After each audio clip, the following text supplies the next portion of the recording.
Bela Prabowo, Presiden Jokowi pastikan tak ada kejadian tampar wamen saat rapat. Presiden Joko Widodo atau Jokowi menjamin dan memastikan tak ada peristiwa Menteri Pertahanan Prabowo Subianto yang disebut melakukan penamparan pada salah satu wakil menteri di sebuah rapat. Presiden menjelaskan hal itu usai meninjau Pasar Jatinegara, Jakarta Timur pada Selasa 19 September.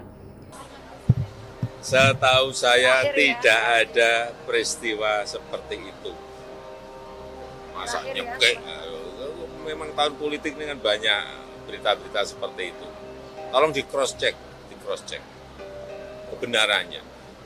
Jangan diterima mentah-mentah setiap ada berita. Ya.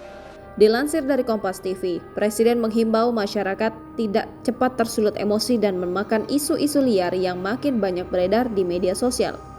Memang tahun politik ini banyak berita-berita seperti itu. Tolong di cross check kebenarannya. Jangan diterima mentah-mentah setiap ada berita ya, ujarnya. Kemudian DPP Partai Gerindra juga tegas membantah isu Menteri Pertahanan Prabowo Subianto yang dikabarkan menampar wakil menteri di dalam sebuah rapat. Ketua Harian DPP Partai Gerindra, Sufmi Dasko Ahmad menyebut, munculnya kabar tersebut diduga untuk menutupi info Partai Demokrat resmi mendukung Prabowo Subianto sebagai bakal capres di Pilpres 2024.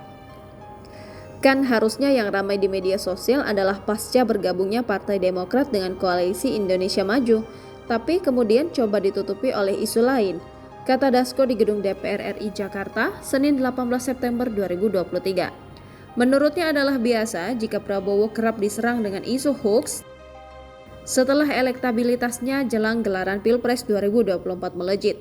Namun ia merasa masyarakat tak akan termakan isu tersebut karena mereka lebih pintar.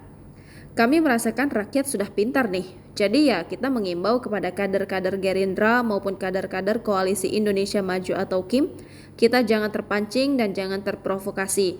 Kita tetap bekerja untuk konsentrasi menghadapi Pileg dan Pilpres saja, ujarnya.